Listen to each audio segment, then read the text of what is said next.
Giant whole का rescue. Sitapur नाम के गांव का जमींदार का बेटा धीरज बहुत ही घमंडी इंसान था। वो किसी के भी उम्र का लिहाज नहीं करता था। वो गरीब लोगों से अच्छा बर्ताव भी नहीं करता था। एक बार की बात है, वो गांव में बहुत ही तेजी से बाइक चलाते हुए जा रहा था कि तभी एक बूढ़ी औरत उसके बाइक के सामने आ जाती है और उससे उस बूढ़ी औरत का एक्सीडेंट हो जाता है। तब वो बूढ़ी औरत कहती है, क्यों रे, तुम्हें क्या कुछ दिखाई नहीं देता या आँखों पर कोई पर्दा गिरा है? इतनी बड़ी बड़ी आलू की जैसी आंखें तो है तुम्हारी। हाँ हाँ, नहीं दिखाई दिया। इतनी सी बात के लिए इतना बोलने की कोई जरूरत नहीं। ये लो पैसे और जाकर अस्पताल में इलाज करो चुपचाप। वैसे मुझे पता है तुम जैसे लोग मेरे बाइक के सामने जानबूझकर आना और पैसे ऐंठना चाहती हो। क्यों, सच कहा ना मैंने? ऐसा कहकर धीरज उस बूढ़ी औरत पर पैसे फेंक देता है और वहाँ से चला जाता है। वो बूढ़ी औरत धीरज की शिकायत लेकर जमींदार के पास जाती है और उसे सारी बात बताती है। तब जमींदार धीरज को डांटने के बजाय उल्टा उस बूढ़ी औरत को ही सुनाने लगता है। अरे सुन, वो मेरा बेटा है, मेरा एक जमींदार का, समझी कि नहीं? और उसने जो कुछ किया होगा या कहा होगा वो सही ही होगा। तुम बूढ़े पता नहीं क्यों घर से बाहर ही निकलते हो। चुपचाप घर में बैठना नहीं होता क्या तुम लोगों से? तुम तो ऐसे कह रहे जमींदार जी कि तुम कभी बूढ़े नहीं होने वाले। बेटे को अच्छी बातें सिखाने की बजाय तुम तो उसका हौसला बढ़ा रहे हो। अरे हम जमींदार को झुकने की आदत नहीं है और ना ही कभी हम झुकेंगे। आज के बाद कभी मेरे बेटे की शिकायत लेकर मेरे घर में आ गई ना, देखना फिर मैं तेरा क्या हाल करूंगा। ये आप ठीक नहीं कर रहे हो जमींदार जी। देखना एक दिन इसकी बड़ी कीमत चुकानी होगी आपको। वो बूढ़ी औरत ऐसा कहकर वहाँ से चली जाती है।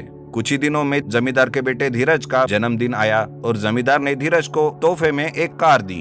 अब तो धीरज उस कार से तेजी से गांव में घूमने लगता है।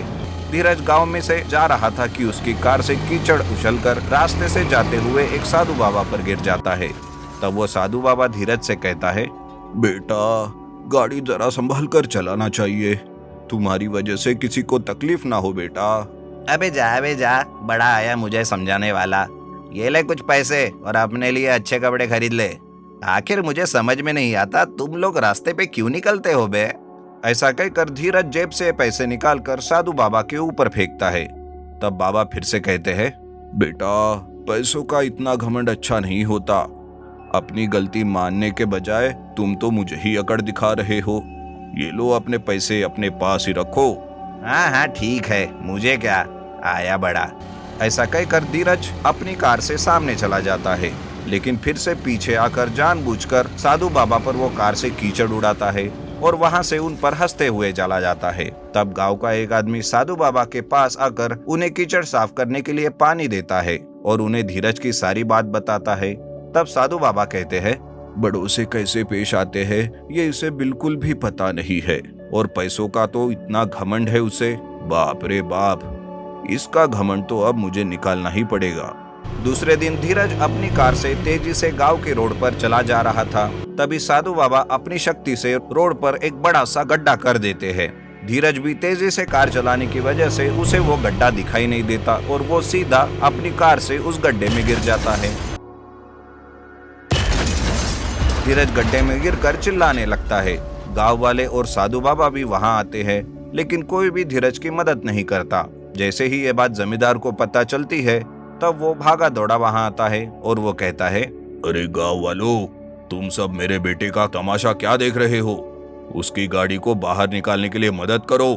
जमींदार के ऐसा कहने पर भी गांव का कोई आदमी कुछ बात नहीं करता। तभी साधु बाबा सामने आता है और वो कहता है, तुम्हारे पास तो बहुत पैसे है और हम सब तो गरीब है, तुम्हारी मदद हम कैसे कर सकते हैं? आखिर हमारी तुमसे क्या बराबरी है जमींदार जी? जमींदार हर किसी को मदद के लिए पुकारता है, लेकिन कोई भी मदद के लिए आगे नहीं आता। तब वो बचाव कर्मी को भी फोन लगाता है, लेकिन उन्हें फोन ही नहीं लगता। अब जमींदार को सब समझ आने लगा। तब वो तुरंत साधु बाबा के पास जाकर कहता है, बाबा हमें माफ कर दो, पैसों की वजह से हम अंधे हो गए थे। अब तो आप ही मेरे बेटे को बचा सकते हो, नहीं तो मेरा इकलौता बेटा वही मर जाएगा बाबा। प्लीज उसे गड्ढे से बाहर निकालो बाबा। जमींदार ऐसे कहते हुए रोने लगता है। तब साधु बाबा धीरज को कार के साथ ही फिर से गड्ढे से बाहर निकालते हैं और रोड पर बने उस जायंट गड्ढे को वो बुझा देते हैं और रोड फिर से अच्छा बन जाता है। गड्ढे में गिरने की वजह से धीरज की अकल भी ठिकाने आ गई थी। तब धीरज कहता है, मुझे माफ कर दो बाबा, आज के बाद मैं सबसे अच्छे से बर्ताव करूंगा, किसी को भी शिकायत का मौका नहीं दूंगा बाबा। इस तरह धीरज को साधु बाबा माफ कर देते हैं और वो वहां से निकल जाते हैं। Aeroplane restoration. गांव में सुधाकर नाम का एक आदमी रहता था जिसे हमेशा लोगों की भलाई के लिए जीना पसंद था। उसका एक बेटा था सुंदर। सुंदर को बचपन से ही पायलट बनने का बड़ा शौक था। वो एक दिन अपने पिताजी से कहता है, पिताजी, मैं आपके जैसे ही अपने गांव के लोगों की मदद करना चाहता हूँ। मैं हमारे गांव के और बाकी गरीब लोगों के लिए कम कीमत की हवाई यात्रा चालू करना चाहता हूँ। वाह बेटा, अच्छा है, लेकिन ये काम इतना आसान नहीं होगा, तुम्हें बहुत मेहनत करनी पड़ेगी। जी पिताजी, मैं पूरी मेहनत और लगन से काम करूंगा। सुंदर जैसे जैसे बड़ा होता गया उसके इरादे और भी मजबूत होते गए। वो बहुत मेहनत करके अपनी पढ़ाई पूरी करता है और एक बैंक से लोन लेकर अपनी हवाई यात्रा शुरू करता है। लेकिन कहते हैं ना कि अच्छे कामों को रोकने के लिए दुश्मनों की कोई कमी नहीं रहती। ऐसा ही कुछ सुंदर के साथ हुआ। मदन नाम के एक आदमी की खुद की हवाई यात्रा का व्यापार होता है और वो सुंदर की कम कीमत वाली यात्रा को रोकने की कोशिश में रहता है। अरे ये गरीब लोगों को क्या जरूरत है हवाई यात्रा करने की? आखिर कौन है ये सुंदर जो इतना मरे जा रहा है इन गरीबों के लिए? देखना पड़ेगा इसे। मदन हर तरह से सुंदर के काम को रोकने की कोशिश करता है, पर सुंदर का काम धीरे धीरे पूरा होने लगता है।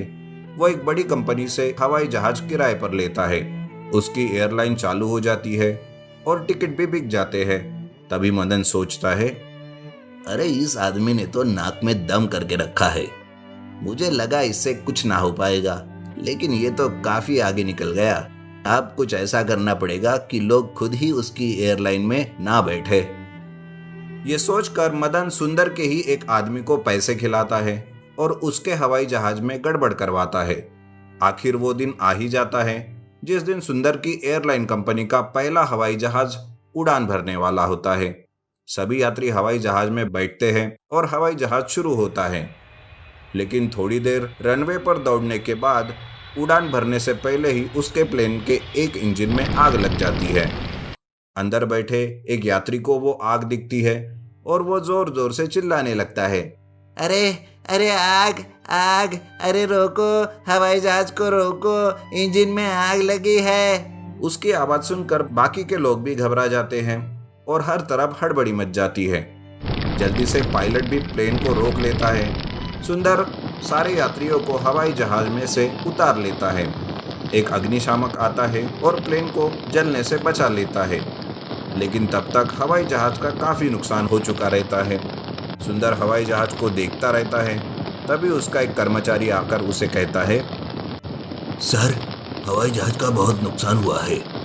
अगर जल्द ही हमने दूसरे हवाई जहाज का बंदोबस्त नहीं किया तो हमारा और भी नुकसान हो जाएगा। चारों तरफ से सुंदर पर लोग बातें बोलने लगते हैं कि उसने लोगों के जान के साथ खिलवाड़ किया है और उसके हवाई जहाज को बंद करना चाहिए। सुंदर पूरी तरह से टूट जाता है। उस रात उसके पिताजी उसे कहते हैं, बेटा, एक सच्चे इंसान को इस तरह से हार नहीं माननी चाहिए। उठो और फिर कोशिश करो।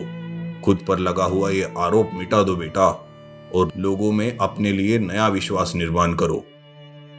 पिताजी की बात सुनकर सुंदर में एक नया जोश आ जाता है और वो अपने कर्मचारी से जाकर बात करता है और जले हुए हवाई जहाज के पास जाकर उसे देखते हुए कहता है, मुझे बताओ, हमारे दूसरे हवाई जहाज कब आ रहे हैं? सर, दूसरे हवाई जहाज को आने में बहुत वक्त है।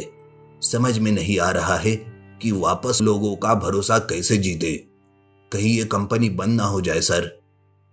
तुम चिंता मत करो, मैं कुछ करता हूँ। और हाँ, जब मैंने इस हवाई जहाज की ठीक से छानबीन की तब पता चला कि किसी ने जानबूझकर हमारे हवाई जहाज इंजन ऑयल का लीक करके रखा था। पर सर, ये सब कौन कर सकता है? मुझे पता है कि यह सब किसने किया है, लेकिन अब मैं पीछे नहीं हटूंगा। मैं खुद को साबित करके ही रहूंगा। सुंदर के बाकी सारे हवाई जहाज उस दुर्घटना की वजह से जब्त किए जाते हैं। तब सुंदर उस जले हुए हवाई जहाज को रिस्टोरेशन करने की ठान लेता है, पर पहले से ही कर्जे में डूबा हुआ सुंदर उसके पास उतने पैसे नहीं रहते। सुंदर उसी बात को सोचता रहता है। तब एक छोटी सी बच्ची आती है और उसे कहती है, अंकल, ये मेरे पास कुछ रुपए हैं, आप इसका इस्तेमाल करके अपने हवाई जहाज का रिस्टोरेशन कीजिए।